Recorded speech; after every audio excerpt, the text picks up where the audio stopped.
Boa noite a todos. É um prazer estar com vocês aqui essa noite.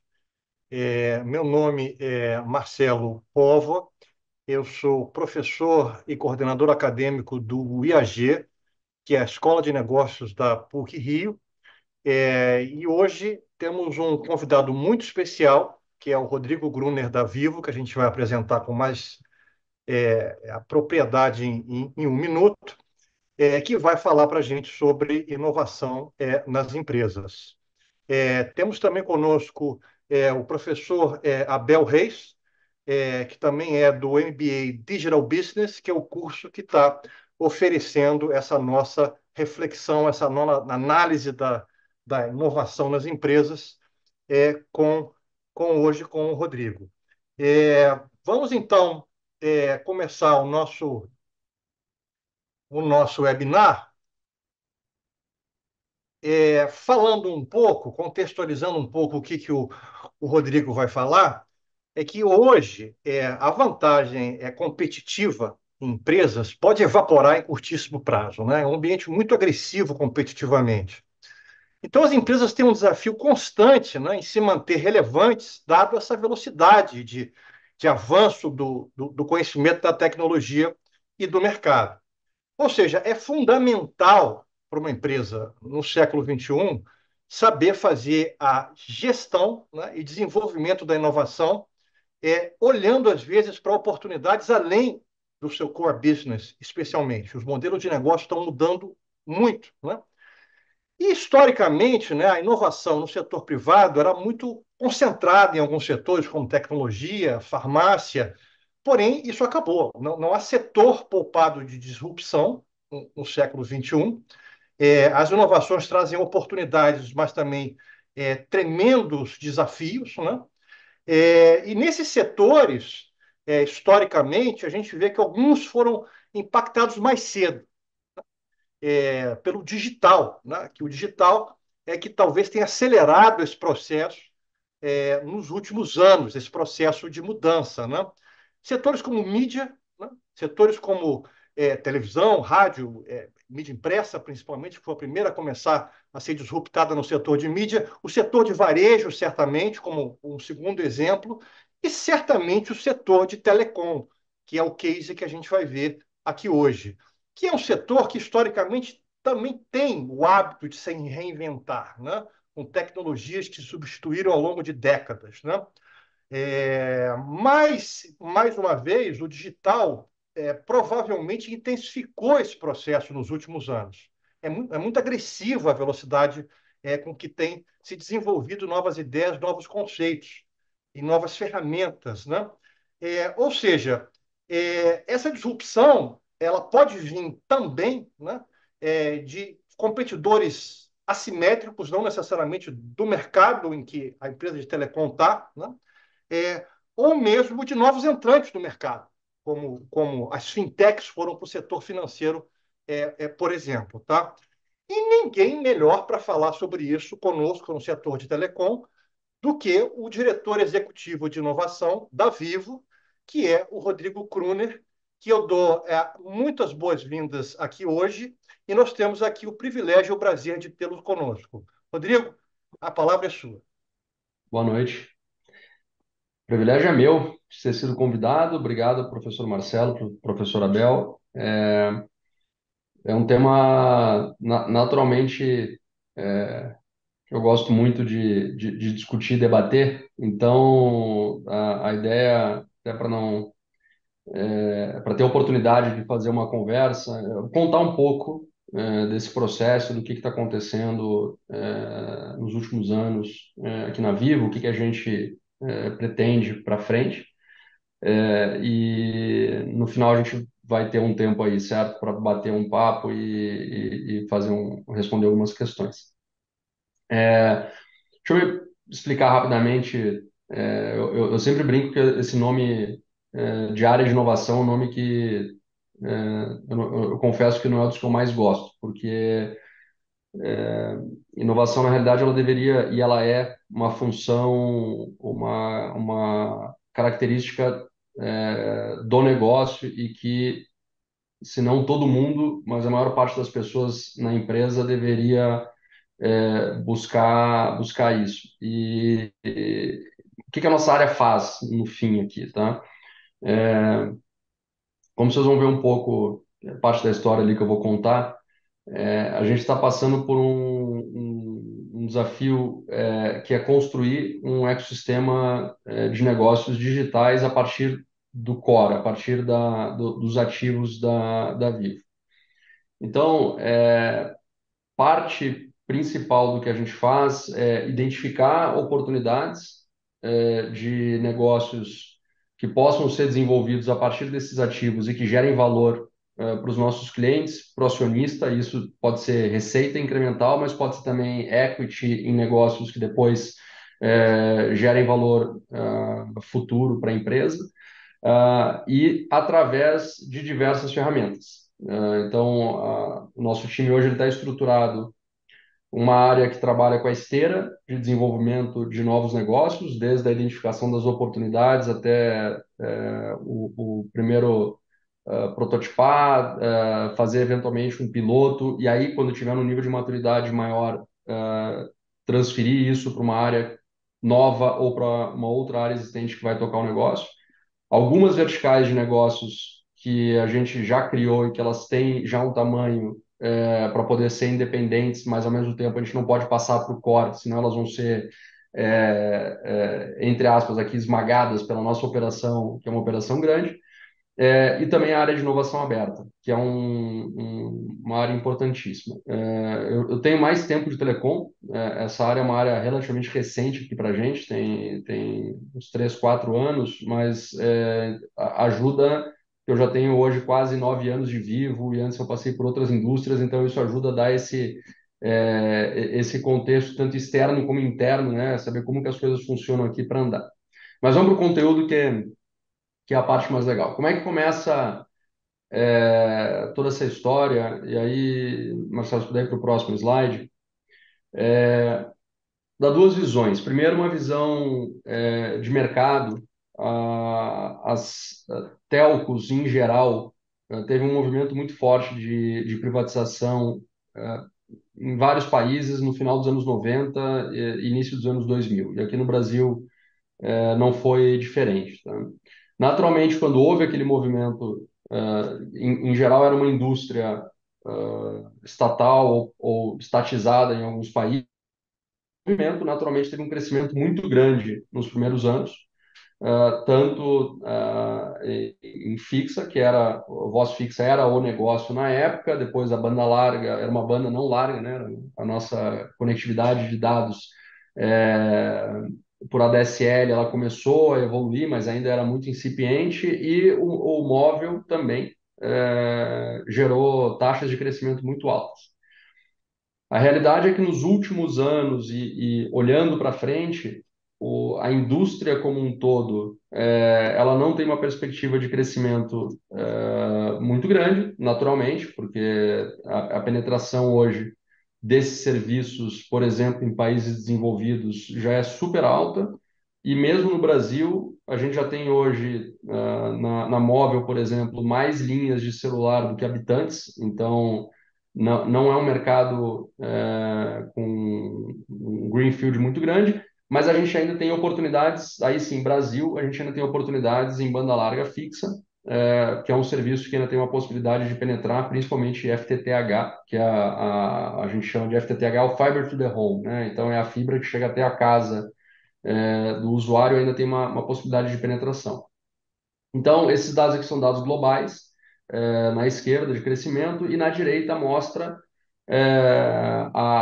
o quanto, né, o CAGR, que é o crescimento médio do total return para o shareholder, né? Então, quanto que essas indústrias retornam hoje para os acionistas sobre o capital investido num determinado período. Vocês podem ver que telcos lá fora, em geral, estão em patamares mais baixos do que outras indústrias. Aqui no Brasil é um pouco diferente, porque a Vivo, por exemplo, tem tido crescimentos acima da inflação, acima da média, mas dando aqui como pano de fundo de uma tendência do mercado. Isso leva naturalmente a uma reflexão que é como que a gente mantém ou como que a gente continua crescendo para os próximos anos, dado esse cenário. E há alguns anos atrás, a gente definiu, se a gente puder ir para o próximo slide, a gente olhou para o mercado, para outras indústrias, que é sempre importante a gente se inspirar também em indústrias que não são necessariamente a nossa. Se a gente olha muito para dentro, olha muito para a nossa própria indústria, a gente acaba tendo as mesmas respostas para as mesmas perguntas. E a gente viu que outras indústrias passaram por desafios semelhantes, ou seja, você tem um nível de penetração, um nível de participação num determinado mercado, que você precisa achar outras vias de crescimento e outras formas de adicionar receita. Então, a conclusão, e se inspirando em modelos de negócio de empresas, não só de outras indústrias, mas de outros mercados. Então, aqui no meio, só um esquema para entender um pouco de uma empresa chinesa, não sei se é muito conhecida aqui, mas a Ping An é uma grande seguradora na China, e ela teve, alguns anos atrás, esse mesmo desafio. Ela já era líder absoluta de mercado em seguros, era uma empresa muito grande, e ela começou a expandir para outros setores, mas com alguns aspectos interessantes. Não era simplesmente ter participação em empresas de outros setores, mas era criar um conceito de ecossistema e que se apoiasse mutuamente entre os negócios. Então, o que que a gente viu que eram elementos que poderiam ser replicados para o nosso caso? Então, primeiro, negócios que nos permitissem crescer além do core, né? Ou seja, áreas que pudessem para a gente representar receitas novas e que para os nossos clientes também endereçassem dores, endereçassem necessidades dos nossos clientes. Segundo, criar um ecossistema de negócios, mas que fosse centrado no cliente. Então, a partir da necessidade do cliente, gerando um efeito em rede, então sempre tendo negócios que pudessem de alguma maneira estar conectados com o nosso negócio core ou entre estes novos negócios eventualmente também, sem perder a perspectiva de que cada negócio deveria ter gerar resultado, ter independência e ser um negócio com valor próprio, e que a gente conseguisse fazer isso em escala, tá? Então, no final, isso para a gente foi o início da inspiração, ou seja, a partir de uma perspectiva de um mercado que provavelmente no futuro não seria um mercado de alto crescimento, mas que a gente tem hoje uma liderança bastante sólida. E a alternativa que a gente entendeu que fazia mais sentido era a construção de um ecossistema de negócios que retroalimentasse e gerasse valor tanto para o cliente como para a própria Vivo e para os acionistas. Indo para o próximo, como é que a gente traduz? Nós estamos falando ali de China, apareceu Rússia, apareceu Índia, e aí tem N exemplos que a gente pode buscar. Nunca são exatamente iguais, mas exemplos similares. Como é que a gente trouxe isso para a nossa realidade? Tá? Primeiro, o Brasil é um mercado propenso e aberto à criação desse tipo de ecossistema de negócios, tá? Então, eu vou contar hoje o caso da Vivo, mas certamente tem outros casos aqui no Brasil de empresas do varejo, empresas do setor financeiro, grandes empresas que também partiram para estratégias similares. Por quê? Tem uma série de, vamos dizer, oportunidades aqui no Brasil. Primeiro, infelizmente, mas o Brasil é um país com gaps hoje muito grandes em algumas áreas importantes. Então, o Brasil, infelizmente, ainda é um país com um nível de desigualdade de renda muito alto. A gente ainda tem uma penetração muito baixa, apesar de ter melhorado muito e aumentado a penetração, por exemplo, de cartão de crédito nos últimos anos, com o fortalecimento das fintechs. Ainda é um mercado de crédito proporcionalmente ao PIB pequeno, comparado com países mais desenvolvidos. A gente tem gaps evidentes na área de educação, a gente tem gaps na área de saúde. Então, é um país que tem demanda por uma série de serviços e de produtos que podem ser atendidos através do digital.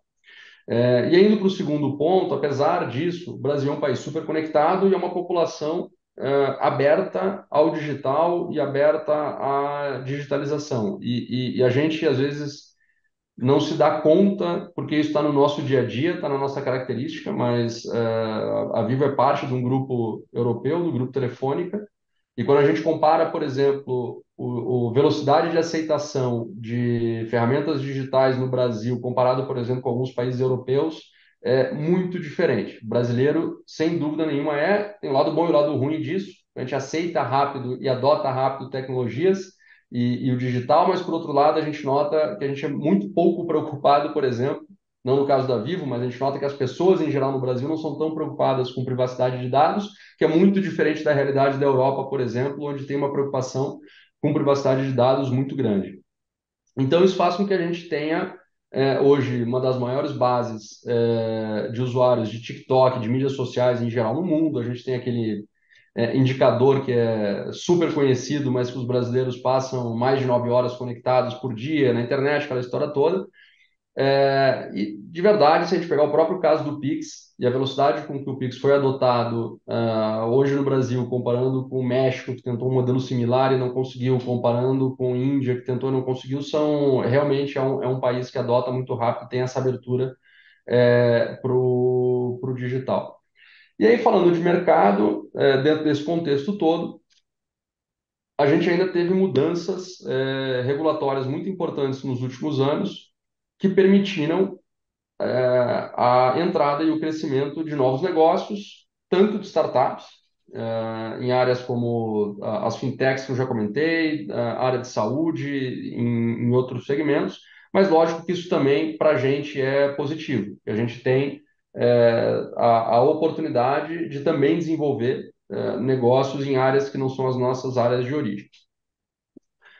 Indo no próximo slide, por que a gente entende que tem, então, a gente tem um contexto aqui de muita oportunidade de desenvolvimento de negócio, de atender demandas que existem no nosso mercado. Ao mesmo tempo, a gente entende que tem, sim, a possibilidade de desenvolver e oferecer, e ser uma plataforma para oferecer uma série de serviços e de novos negócios para esse público. Eu não vou ficar passando por todos os detalhes, mas só para dar alguns exemplos de o que a gente entende aqui como ativos da Vivo e que são muito importantes, vocês vão ver depois, para desenvolver esses novos negócios. Tá? Então, naturalmente, a base de clientes, a gente fala aqui em acessos, só para vocês entenderem, na linguagem de telecom, o acesso é qualquer produto de conectividade. Então, aqui pode ser uma banda larga fixa, pode ser uma linha móvel. No caso de clientes de empresas, pode ser, por exemplo, uma conexão de dados avançados. Mas quando a gente fala em clientes, só para vocês entenderem um pouco, nós estamos falando de aproximadamente 57 milhões de CPFs na base, e mais de 1.600.000 CNPJs. Então, realmente é um volume e uma quantidade de clientes relevante.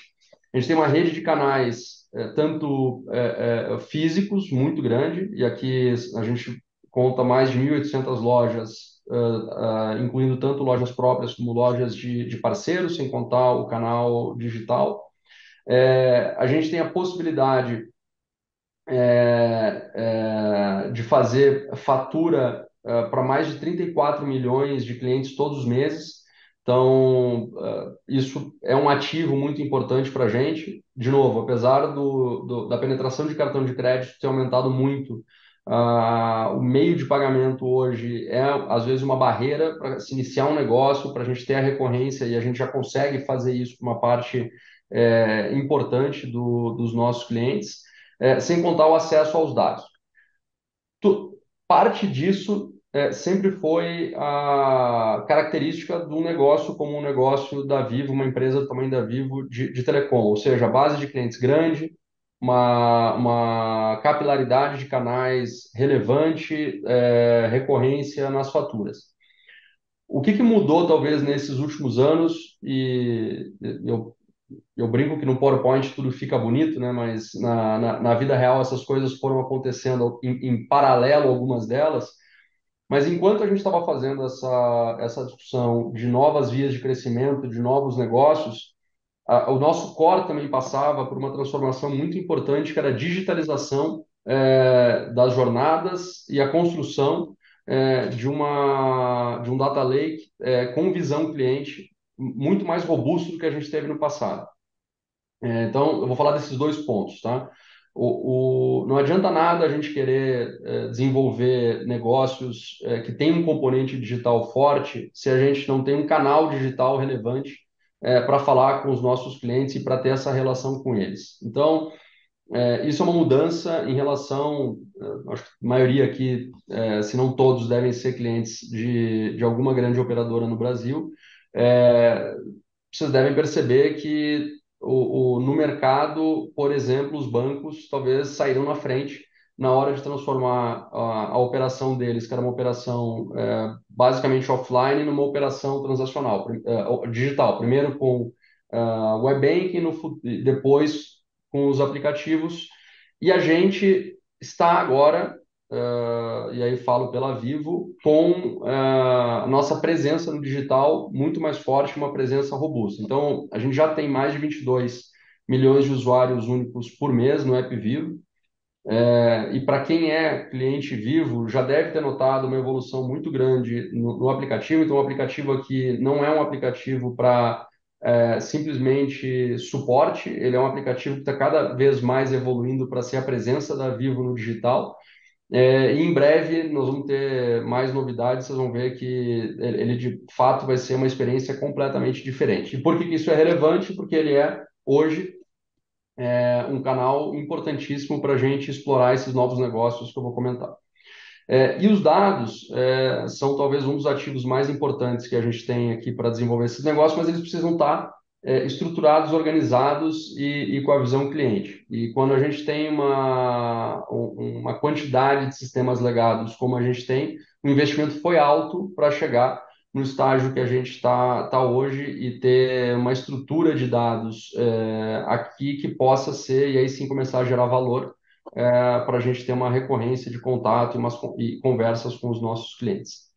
O que tudo isso gerou? Indo para o próximo slide, a gente priorizou algumas verticais para desenvolver negócios além do core. Né? O que eu estou chamando de core aqui são os nossos serviços de conectividade. Então, como eu comentei, conectividade fixa, banda larga, TV por assinatura e o móvel. Tá?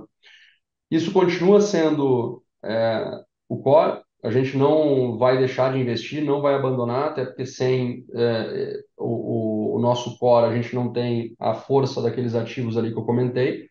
Mas é a partir dele que a gente começa a desenvolver essas frentes que geram, algumas já estão gerando e outras vão gerar mais valor ainda ao longo do tempo. Tá? Então, nós estamos falando aqui de fintech, educação, saúde, casa inteligente, eletrônicos, são categorias novas que a gente está lançando, entretenimento e, recentemente, energia. Tá? Pelo tempo, eu não vou entrar no detalhe de cada uma delas, eu passo rapidamente pelos resultados. Qual a mensagem que eu queria deixar aqui nesse slide? Tá? Primeiro, essas verticais elas estão hoje em momentos de maturidade diferentes e vocês vão ver até pelos próprios resultados nos próximos slides. Segundo, existem diferentes formas da gente executar e capturar valor em cada uma delas. O que eu quero dizer com isso?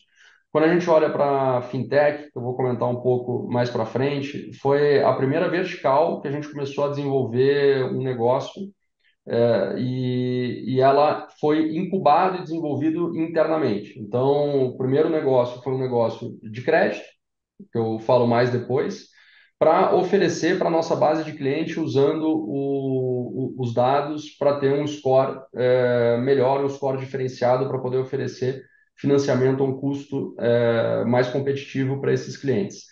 Mas em outros casos, como o caso de energia, a decisão não foi por desenvolver sozinho. A gente fez uma JV com a Auren, que é uma empresa, uma das maiores comercializadoras de energia no Mercado Livre, do Grupo Votorantim, e a gente fez uma JV com ele, e essa foi a nossa forma de entrar nesse mercado, juntando o que tem de melhor e de força na Vivo com o que tem ali dentro, com o que tem na aula. Tá? Então, essa é a visão, não é imutável. Inclusive, quando a gente começou a desenvolver esses negócios, a gente, por exemplo, energia veio depois, a gente já teve uma vertical que a gente começou, testou, viu que ela não ia trazer o resultado que inicialmente a gente esperava e a gente tomou a decisão de encerrar o negócio que a gente tinha iniciado, mas naturalmente a gente aposta e entende que a maior parte delas aqui ou vai trazer os resultados que a gente espera ou muito próximo disso. Então, se puder ir para o próximo, professor, hoje a gente tem esses negócios em conjunto já geram, no ano passado, geraram aproximadamente 1,3 bi de reais em receita, tá?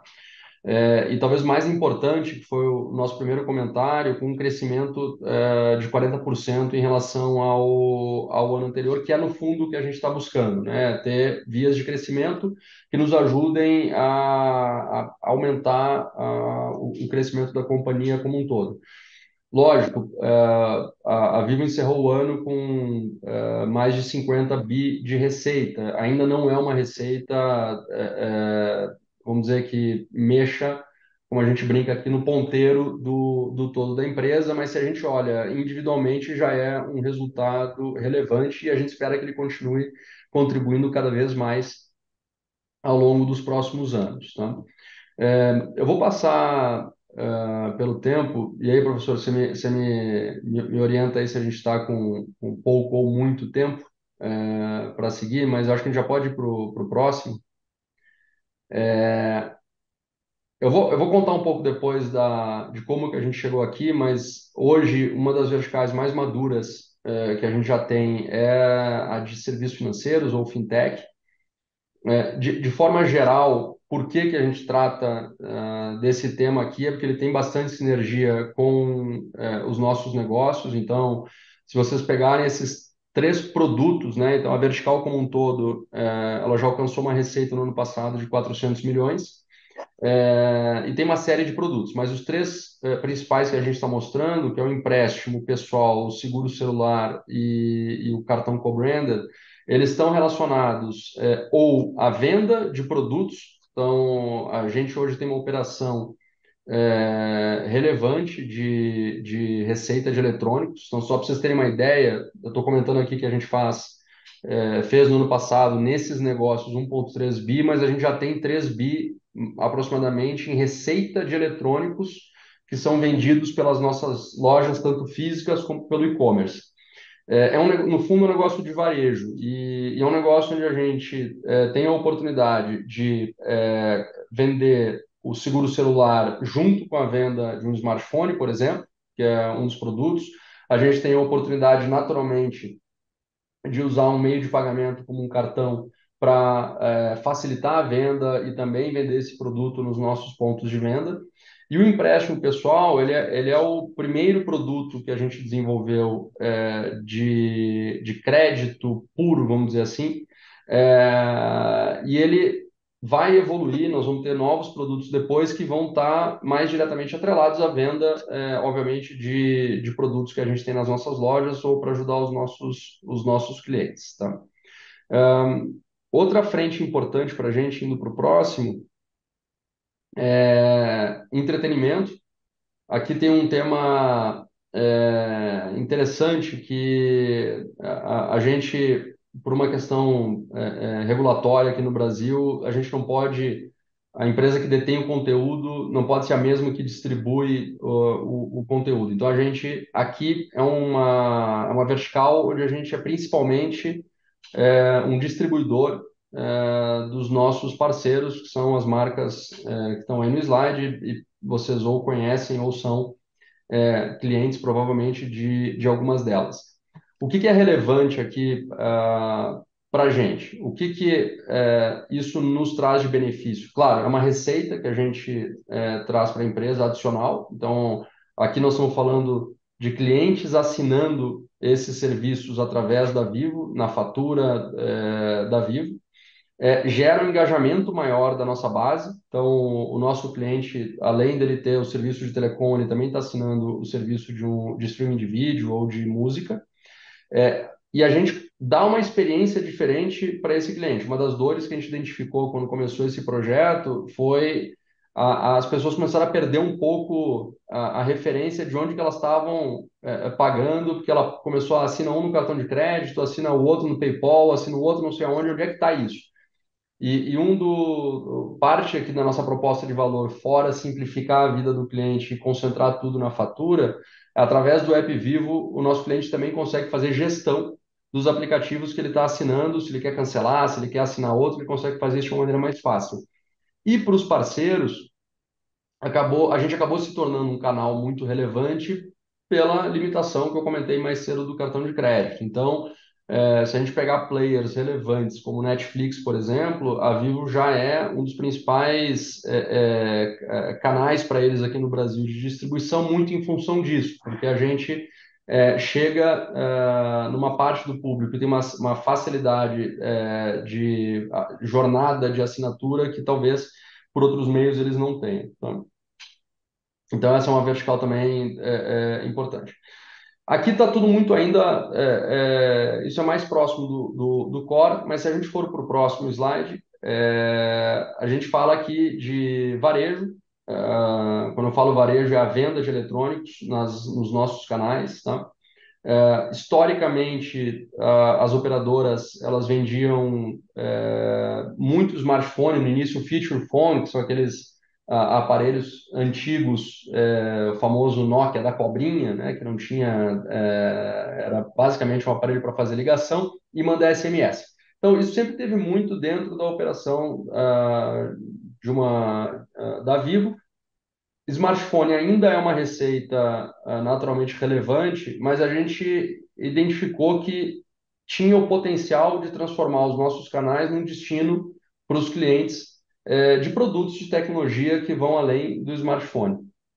E essas categorias que estão aí na tela, que vão desde os essenciais, que é capa do smartphone, película, um carregador, cabo, etc., até PlayStation, que a gente teve um volume, inclusive, muito bom no final do ano passado, já está somando hoje quase 350 milhões de reais de receita, só essas categorias aqui, e com um crescimento super relevante. Tá? A gente, inclusive, lançou no ano passado uma marca própria de essenciais que a gente chama, que são os produtos para smartphone, como capa, película, cabo, carregador, e a gente deve expandir para mais categorias ao longo aí desse ano.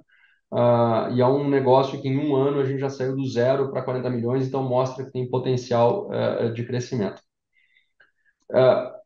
Uma extensão dessa conversa de eletrônicos está no próximo slide, que é casa inteligente.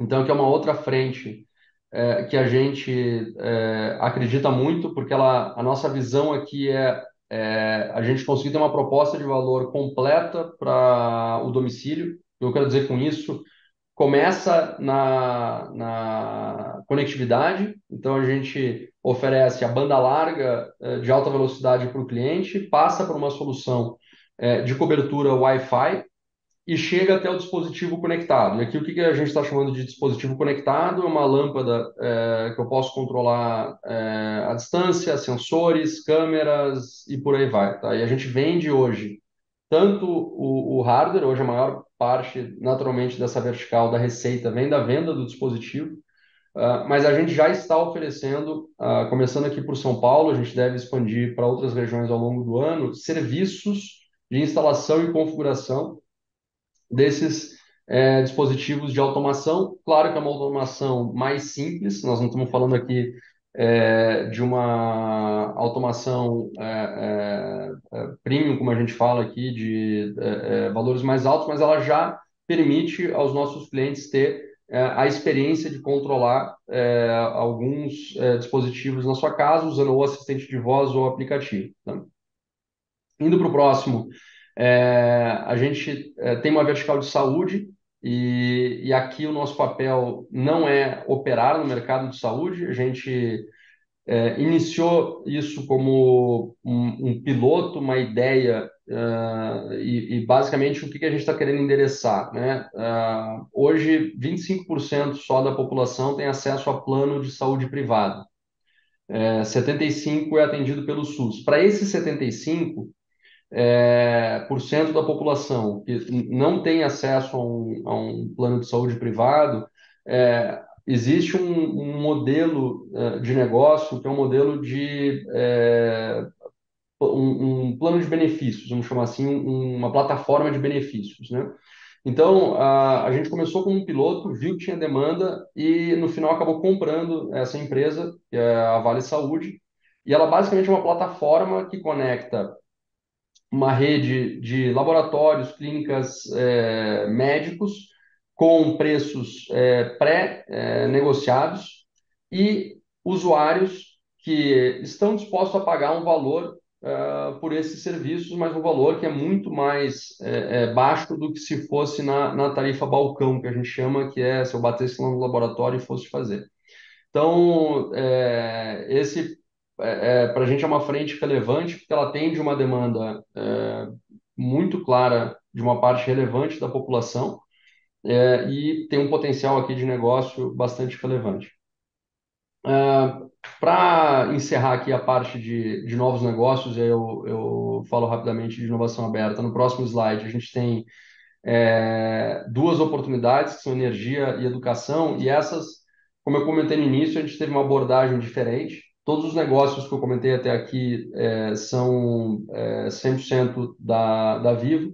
Esses a gente tomou a decisão de fazer em parceria com especialistas no setor. Então, no caso de energia, a gente se associou à Auren para criar uma JV, uma comercializadora para o mercado livre de energia.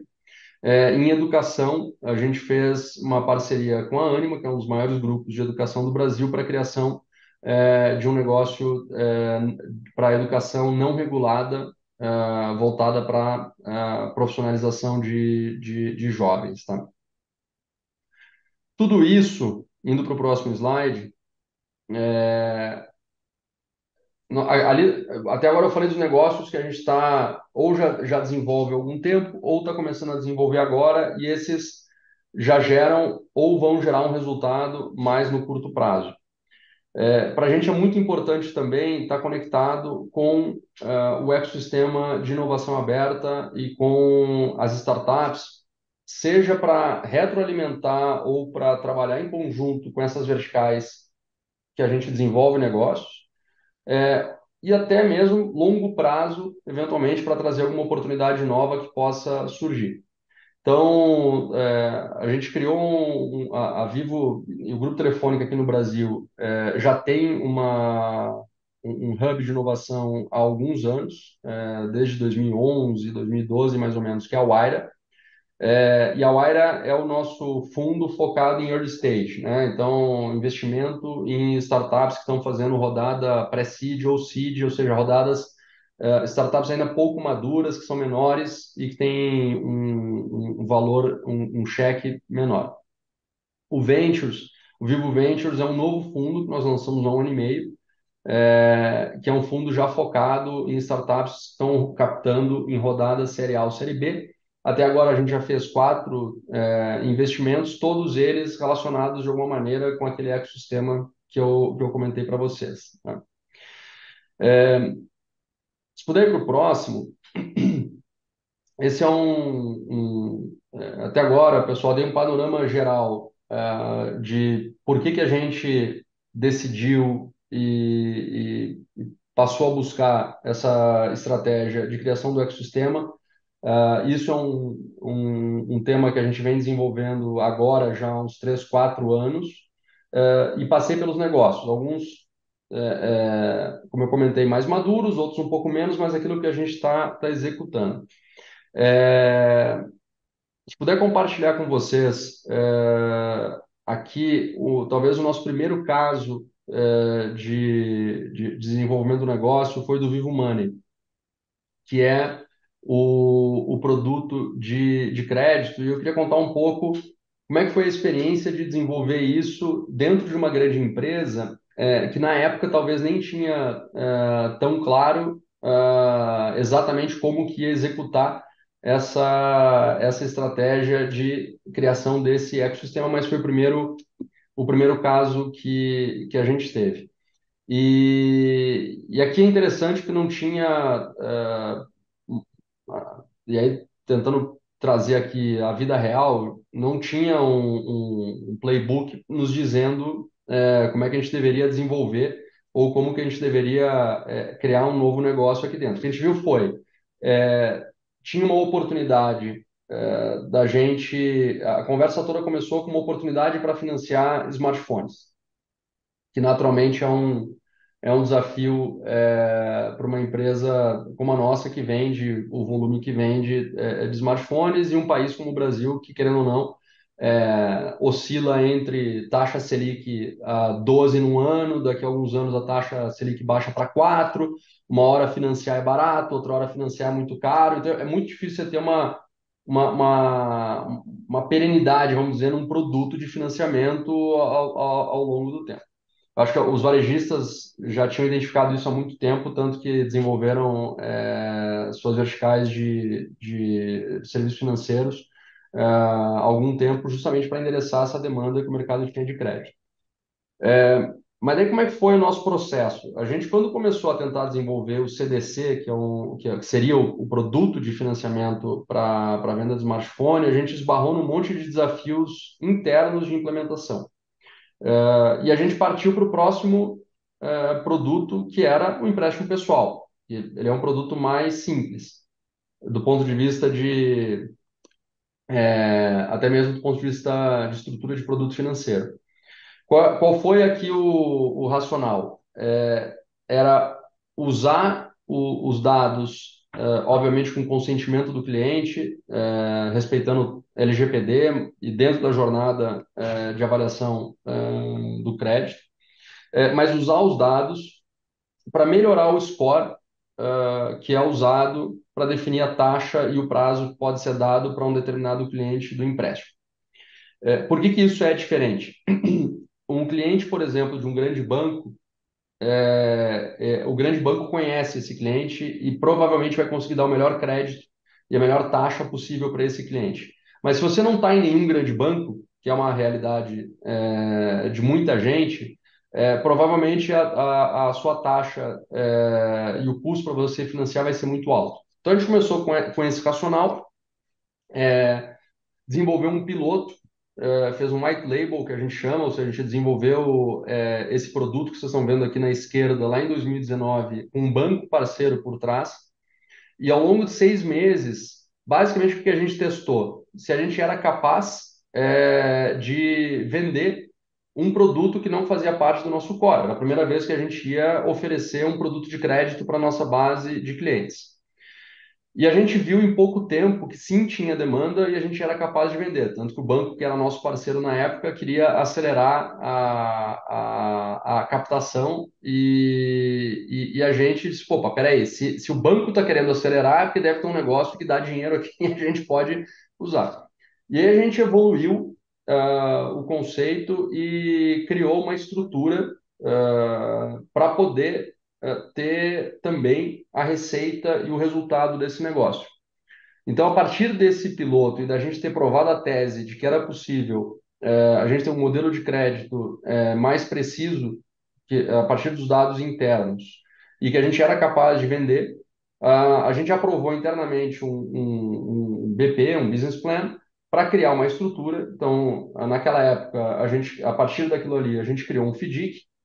O FDIC é um fundo de direitos creditórios, então, basicamente, é o lastro, né, do dinheiro que vai ser emprestado para o cliente. A gente fez uma estrutura que as diversas fintechs de crédito do mercado utilizam, com uma parceria entre bancos, parceiros e uma empresa para fazer toda a parte digital de jornada, contratação e etc. E a partir dali, a gente desenvolveu esse negócio. E hoje ele é talvez o nosso principal produto dentro do que a gente chama aqui de plataforma de serviços financeiros. A gente já foi para o segundo fundo, então hoje a gente já tem dois FDICs e o segundo dele, inclusive, é um FDIC já com investidores externos, com parceiro de mercado que também é investidor nesse fundo, e a outra parte ainda é investimento da própria Vivo. Isso acabou se tornando uma vertical de negócio aqui na empresa. Foi o primeiro negócio que a gente, entre aspas, aqui spin-offou, né? Então a gente criou ele, incubou ele e depois a gente transformou numa área dentro da empresa, uma área independente. A gente bateu muita cabeça. Acho que apesar dele estar hoje indo bem, um dos aprendizados que a gente teve foi essa velocidade de transição. Então, esse é um cuidado que agora a gente tem mais. Se a gente desenvolve o negócio e transiciona ele para próximo do core muito cedo, corre o risco de ele sofrer com o dia a dia da operação. Então, no início a gente fez isso talvez mais rápido do que a gente deveria, depois a gente conseguiu corrigir, mas esse foi um dos aprendizados que a gente teve. E na formação do time, a gente também no início talvez foi muito numa visão, vamos trazer todo mundo do mercado e vamos transformar isso aqui numa fintech dentro do nosso negócio. E esse foi um outro aprendizado muito relevante que a gente depois corrigiu para os próximos negócios. Se a gente quer criar algo dentro da organização que se alimente, vamos dizer assim, também dos ativos da organização, você tem que ter gente que saiba navegar na organização. Então, a partir desse aprendizado, nos próximos, a gente sempre teve o cuidado de começar a equilibrar, trazer gente do mercado que conheça aquela vertical, que tenha os skills que nos ajudem a operar o negócio, mas também garantir que tem gente da própria operação da Vivo que saiba navegar aqui dentro e que potencialize esse resultado. Para não estender demais, acho que dá para a gente ir para o próximo. Em resumo, gente, o que a gente busca com essa estratégia? Tá? Primeiro, usar as forças que a Vivo tem, né, as fortalezas que a Vivo tem para desenvolver. A gente tem um mantra aqui que é esses novos negócios, eles têm que parar de pé. Lógico, não é que eles já nascem, assim como qualquer negócio novo, eles não nascem gerando caixa ou dando dinheiro no primeiro ano, mas todos eles têm um BP e ao longo do tempo tem que trazer retorno para Vivo de forma individual, mas a gente também quer que eles gerem resultado, como eu comentei antes, gerando mais engajamento e trazendo mais resultado para Vivo como um todo. Tá? E, como eu já comentei várias vezes aqui, não tem um modelo único de execução. Pode ser uma JV, pode ser um negócio próprio, uma aquisição de um negócio, ou eventualmente até parceria comercial, desde que enderece a oportunidade ali que a gente está buscando capturar. E é isso. Muito obrigado. Ótimo, Rodrigo. Pessoal, por favor, não vão embora, tá? A gente vai agora ter a oportunidade de fazer perguntas aí para o Rodrigo. O chat está aberto para todo mundo. Por favor, vão escrevendo aí suas perguntas é, é, no chat que a gente vai aqui selecionando e vai respondendo, tá? Mas escrevam aí no chat, por favor, e não vão embora. O professor Abel está aqui conosco, vai ler e vai selecionar. E eu gostaria de aproveitar, né? Imagino que todos da audiência ou estão numa corporação, né? Ou querem, ou vão estar, ou já estão num startup, né? E vão ser, se já não são, líderes digitais. E aí eu convido-os a conhecer o curso que oferece esse webinar, que é o MBA Digital Business, que é um curso novo, inovador, que ele é feito para refletir pragmaticamente essa velocidade do mercado digital. E para tal, a gente tem um corpo docente aí com feras do mercado, que vão especialmente dar aula dentro desse curso. A gente vai ter um projeto digital no curso que vai ser feito em grupos e, ao final, um board de investidores reais, né? Que a gente assistiu aí o Shark Tank, que vai é, é, avaliar o seu projeto e pode ir até mercado ao final. Então, é um curso realmente muito novo nessa abordagem é, pragmática do mercado, que, por sinal, ela é multidisciplinar, né? O digital é, por inerentemente, multidisciplinar, com realmente um corpo docente muito especial de feras do mercado. Então, a gente queria convidar vocês a conhecer, está aqui o QR Code, e o objetivo é formar líderes digitais, né? Com uma competitividade de padrão internacional. Professor Abel, dito isso, eu passo a palavra a você para conduzir aí já as primeiras perguntas. Boa noite a todos. Agradecimentos aí muito especiais ao Rodrigo pela excelente apresentação que ele generosamente aí compartilhou conosco. E eu vou levantar um ponto e a gente vai conversando e os colegas aí que estão online podem já fazer suas perguntas. Eu só pediria uma questão, um ponto que é, vamos tentar orientar nossas questões para o tema, o grande tema do desafio da inovação para empresas com o perfil, né, que a Vivo possui e, eventualmente, detalhes de produtos ou serviços que a companhia tem ou ofereça. Certamente o Rodrigo Gruner saberia responder, mas não é a pessoa que deveriam se ocupar respondendo essas questões. Mas dito isso, assim, Rodrigo, eu queria fazer um comentário e te ouvir sobre isso. Quer dizer, a gente, a literatura, digamos assim, né, sobre o tema da inovação nos negócios, ela tem vários exemplos de empresas que falharam, né? Falharam em lidar com a inovação e de incorporar a inovação nos seus processos, nos seus produtos, nos seus serviços, né? Então, normalmente o que a gente diz é que os incumbentes eles parecem que têm uma certa inércia de responder de forma efetiva, né, aos desafios e às inovações que emergem no mercado, né? E aí o que eu queria te perguntar é: parece que tem uma certa fórmula mágica, vamos dizer assim, para poder não cair nessa armadilha, né, clássica, né? E que provavelmente tem a ver com uma cultura que abraça o risco ao invés de reagir a ele. Provavelmente também tem a ver com um tipo de dinâmica de gestão de pessoas que valoriza o intraempreendedorismo, né? E uma terceira coisa que certamente você falou sobre ela, que é essa coisa de alinhar a dinâmica da inovação com o core business, né? Com o que a gente, com o business as usual. Senão a gente se perde no sonho de inovar e acaba não conseguindo mover as alavancas das receitas e do crescimento da empresa. Eu queria te ouvir um pouquinho sobre esses meus comentários. Enquanto isso, estão chegando questões aqui que já já a gente vai selecionando. Tá bom. E, gente, só antes do Rodrigo, perdão, Rodrigo, usem, por favor, o QIA, o Q&A aí para fazer as perguntas, tá? Não pelo chat. Estamos aqui já com algumas perguntas e, por favor, Rodrigo, perdão me interromper. Não, que é isso.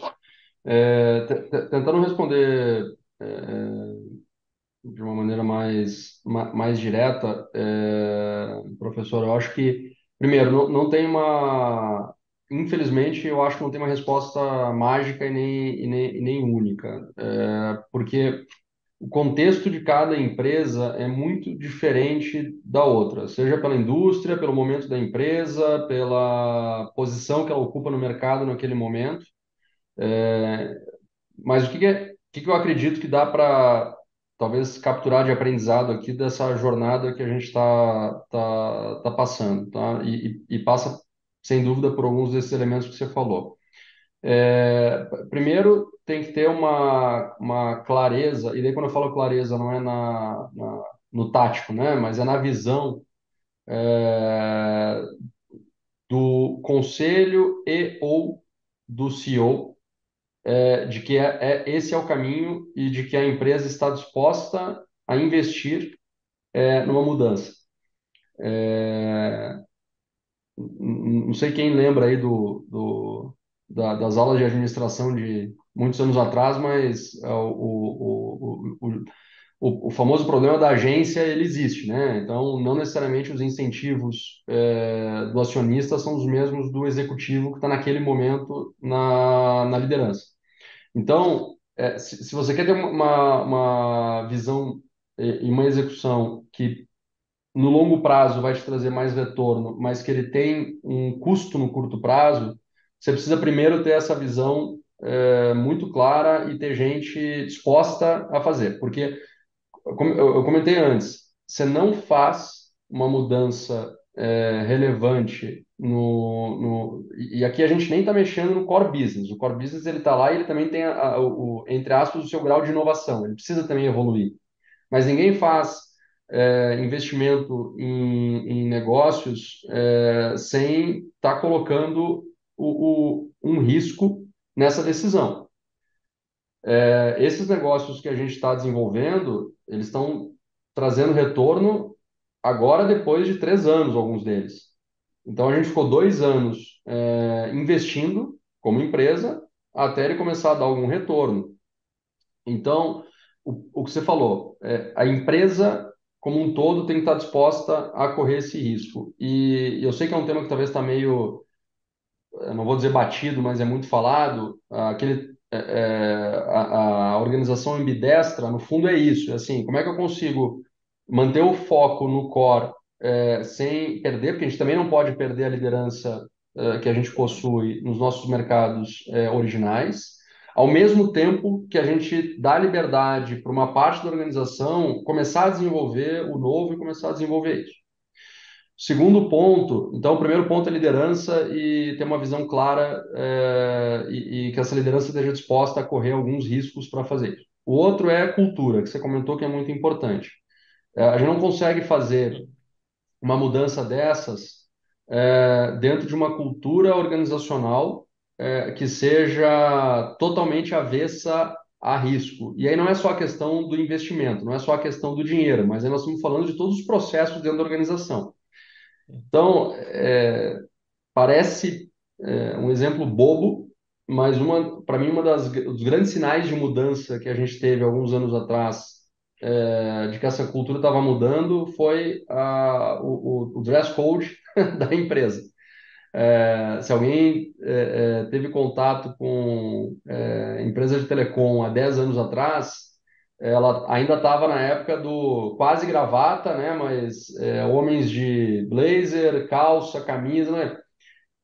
Cara, hoje você entra no nosso prédio aqui principal em São Paulo, você vai ver que a gente tem uma cultura hoje, inclusive tem um lema que é vem de você. Então, assim, as pessoas elas podem expor o que elas são. E isso começa pela forma de vestir, pela forma de eu me expressar. Obviamente, te dá mais liberdade e mais tranquilidade para se desafiar o status quo, para você trabalhar, para se arriscar. Então, óbvio, não é uma coisa sozinha que faz isso, mas tem uma mudança também na forma como a gente trabalha e como a gente atua na empresa, que vem mudando ao longo do tempo e que abre espaço para isso, né? E aí, finalmente, precisa ter uma organização e uma área que tem um pouco de liberdade para tocar os negócios, né? Então, uma brincadeira que a gente sempre fazia aqui, se pegar qualquer um desses negócios e colocar embaixo da área hoje que é responsável, por exemplo, por móvel, que é um negócio, né? Se eu pegasse só o negócio da Vivo de planos móveis, é um negócio de dezenas de bilhões de reais. O cara que tem que cuidar de um negócio de dezenas de bilhões de reais, ele nem tem tempo e nem deve, né, se distrair para cuidar de um negócio que está começando, mas que também precisa ter cuidado e tem que ter uma atenção para se desenvolver. Então, esse foi um outro movimento que a gente fez para conseguir ajudar. Não sei se eu respondi a pergunta, mas Acho que sim, acho que está excelente. Professor Marcelo, acho que eu vou pensar uma questão aqui e aí a gente vai avançando. Selecionei aqui a pergunta do Arthur Seixas de Martino. Talvez, eu acho que o Rodrigo Gruner também está conseguindo ver a pergunta, né? Mas diz assim: é uma questão financeira, de controle de cultura ou outros motivos? Essa ideia, ou a ideia de incubar empresas, ao invés de fazer parcerias com empresas de pequeno e médio porte na área? Ou ainda, seria apenas uma via incubar versus adquirir? isso está sempre em avaliação, tá? E a gente já teve situações, até nos próprios serviços financeiros no passado, que a gente acabou optando por fazer uma parceria comercial, uma parceria que não foi. O que que mudou, talvez? Eu vi que alguém comentou sobre SVAs, né? As operadoras historicamente tinham um modelo que a gente chamava de SVA, que é o nome talvez que ficou conhecido, que era a distribuição de conteúdo ou de negócio de terceiro. O que mudou naquela estratégia ali que eu comentei é que a gente entende que tem, para alguns negócios, uma possibilidade de gerar mais valor tanto para o nosso cliente como, obviamente, para a gente também trazer mais retorno se a gente tiver a gestão e o equity, ou tiver a propriedade, vamos chamar assim, do negócio.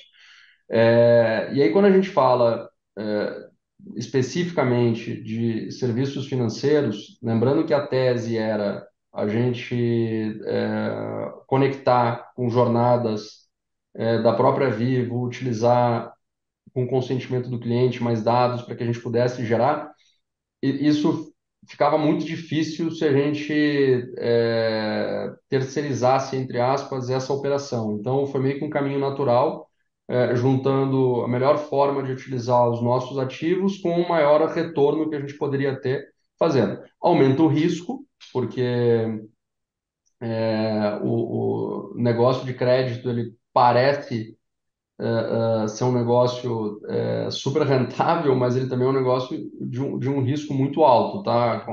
Em todo esse processo, a gente conheceu e falou com muita gente no mercado e conheceu pelo menos 2 ou 3 casos de fintechs de crédito que ficaram pelo caminho, porque em algum momento foram com muita sede ao pote, abriram demais a torneira e depois não conseguiram segurar e quebraram, tá? Então, lógico, você está assumindo mais risco, mas você tem, se der certo, você tem do outro lado um retorno maior e tem uma possibilidade de dar um serviço melhor para o cliente, tá? Mas a gente está sempre aberto dependendo do negócio, como eu comentei. Neste caso, esta foi a decisão, mas eventualmente a gente pode, em outros negócios, optar por fazer uma parceria ou até mesmo uma JV, como a gente fez em alguns casos, tá? Acho que indo um pouquinho para o lado da cultura, tem uma pergunta aqui muito boa da Silvana Paiva, Isso. que ela pergunta o seguinte: na implantação de um novo projeto digital na empresa, qual foi seu maior desafio como líder de equipe? Uma ótima pergunta, Silvana. Eu começo por mim. Eu contei meio que um extrato para vocês aqui desses últimos anos, que é sempre ruim, porque a gente pega com o nosso viés, né? Então, eu estou te contando aqui o desafio dessa frente de construção do ecossistema, construção dos negócios. Mas você imagina que nos últimos anos, a empresa como um todo está passando por um desafio de mudança de cultura, como a gente comentou, e de transformação. Então, eu não sou um profissional que nasceu no ambiente digital, eu aprendi isso com o tempo e nem posso dizer que eu aprendi tudo, eu estou sempre aprendendo. Então, para mim, o maior desafio inicial foi meu pessoal. Eu tive que fazer um catch-up, né? Uma corrida, porque eu trabalhei durante muito tempo em negócios que dependiam de canais físicos, em produtos que não eram produtos digitais. Então, o primeiro desafio foi como é que eu me atualizo e aprendo, e não é só uma questão da parte técnica. Então, assim, hoje eu consigo falar com uma boa propriedade sobre desenvolvimento de produto digital, sobre gestão de negócios digitais, mas levou um tempo até fazer. Só que o meu maior aprendizado nesse período não foi a parte do conhecimento do negócio digital, mas foi a cultura de gestão de negócios digitais. Então a gente tem que sair de uma cultura comando-controle, que é uma cultura talvez de empresas mais tradicionais, de empresas que estão mais acostumadas a você ter uma estrutura mais hierarquizada, onde a decisão vem de cima e se executa, né, embaixo, e partir para um modelo de gestão onde você tem de fato a decisão descentralizada para que ela possa ser mais rápida e o time possa responder mais rápido. Então, esse foi o primeiro ponto. Segundo, que eu falei rapidamente antes, foi achar o equilíbrio, e a gente ainda está, obviamente, aprendendo com isso, mas achar o equilíbrio entre misturar pessoas com origens diferentes e que já tiveram, já nasceram, já se desenvolveram como profissionais em empresas digitais, com quem conhece e sabe como opera a corporação, sabe como opera a nave-mãe que eu brinco aqui. E aí, como líder, esse foi um dos maiores desafios no início, tá? Aquilo que eu comentei, de fato, aconteceu. No início, a gente talvez pesou muito a mão, achou que a gente não tinha o conhecimento, de como operar um negócio digital em casa, foi buscar muita gente fora, e aí a gente descobriu que também não adianta só isso, que essas pessoas, quando vieram aqui para dentro, não estavam conseguindo ser efetivas, porque, querendo ou não, a organização ela tem a sua forma de atuar e tem um valor muito grande você saber como funcionar e como as coisas podem funcionar aqui dentro. Tá? Muito bom, muito bom. Eu vou. Tem uma questão aqui, o professor Marcelo, que eu acho interessante também, porque é um outro ângulo que, Rodrigo, o Pedro Cascardo faz a pergunta. A pergunta é: as iniciativas de inovação também se preocupam com os processos mais administrativos, ou seja, com processos mais voltados para o back-office da Vivo, ou a preocupação é novos negócios? Ambos. Aí, Pedro, eu estou tendo cuidado aqui porque eu também não quero ficar até meia-noite, aí que ninguém vai aguentar, mas tentando resumir de novo, eu contei muito da parte dos novos negócios, tá? Como é que a gente faz para apoiar, para que o core também tenha uma evolução, vamos dizer assim, e consiga se tornar mais eficiente?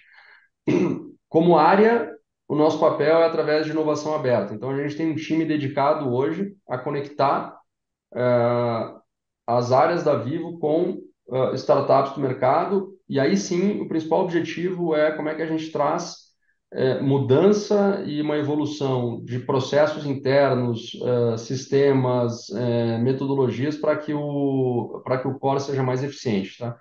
E aí, claro, não é que a gente vai resolver todos os problemas da empresa, e aí a forma como a gente encontrou aqui para tentar potencializar o resultado disso foi inverter um pouco a lógica, tá? A maioria das empresas que eu falo sobre inovação aberta tendem a ter uma área que conecta a empresa com o ecossistema. Então, tem, sei lá, algumas pessoas que batem na porta lá do cara de logística e dizem assim, você está com algum problema? Deixa eu te ajudar a encontrar uma startup. Bate na porta da contabilidade. Você está com problema de conciliação de número? Vou te achar uma startup para fazer.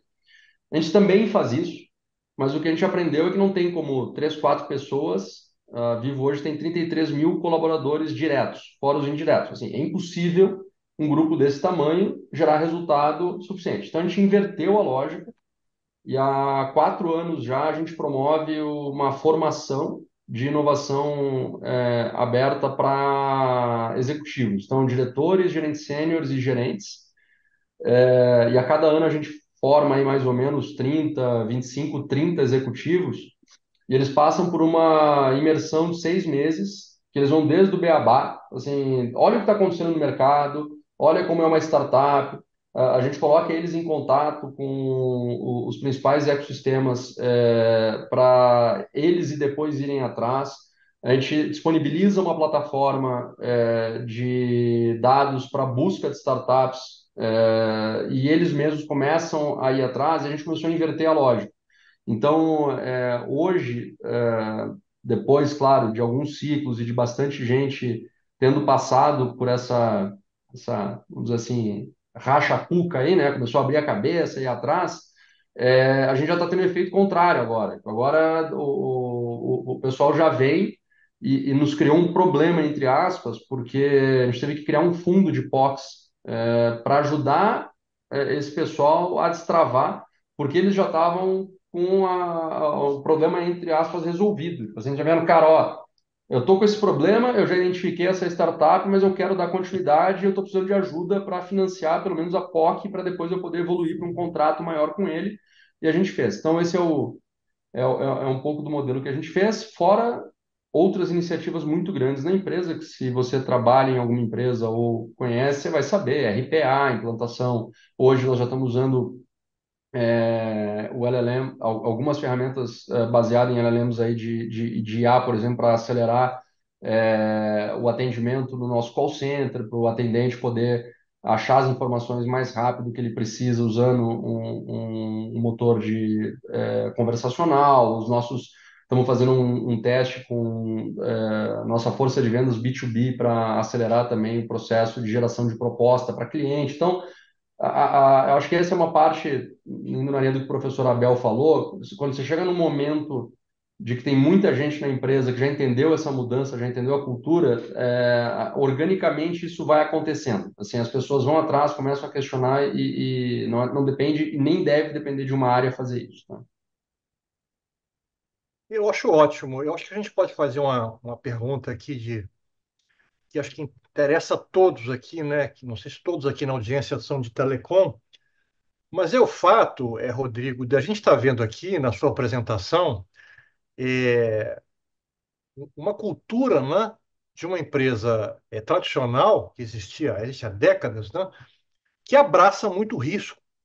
A inovação é risco, né? Uhum, No entanto, o que a gente vê em empresas como o mercado tem chamado de incumbentes, né, que existiam antes aí da internet, do mercado digital, é que você, por estarem essas empresas em zonas de conforto, com modelos de negócio de sucesso durante anos, às vezes décadas, fazem exatamente o contrário. uhum. Evitam risco. Aquela história, né? Não se mexe em time que está ganhando. E agora o jogo mudou. O jogo é muito mais volátil, muito mais agressivo, muito mais disruptivo. Então, como é que você vê dentro de uma empresa que existe há muitos anos, né, essa cabeça de risco de startup confluindo com essa cultura? Para a gente está sendo um movimento, é, eu não vou dizer natural, porque ele é natural no sentido de que ele está acontecendo de uma maneira positiva dentro da organização, mas é óbvio que ele precisou ter em algum momento, uma mudança de mentalidade. Foi aquilo que eu comentei no início.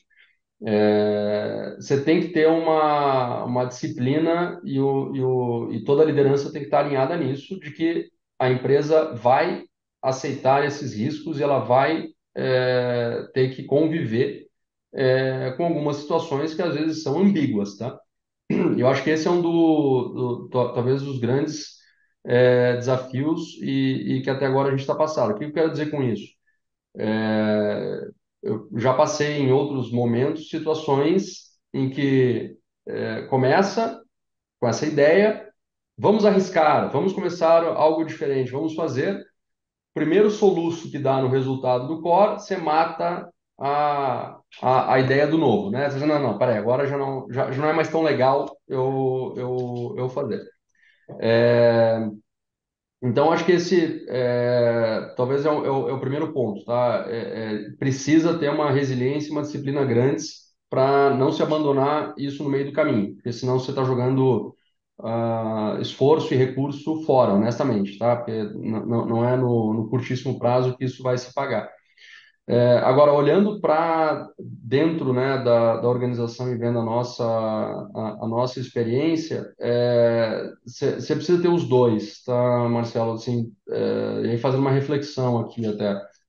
Se a organização vai muito para um extremo, não é bom. Então, se ela se torna muito avessa ao risco, ela provavelmente depende muito do setor, tá? É difícil dizer se vai quebrar, né? Claro, a gente sabe todos os cases famosos aí de grandes empresas que não olharam para a mudança do mercado e acabaram quebrando.